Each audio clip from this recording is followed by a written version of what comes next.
We can go to Romans chapter number 8 and look at verses 27 through 28.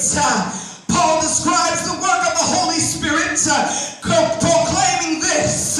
He said, likewise, the Spirit also helps in our infirmities.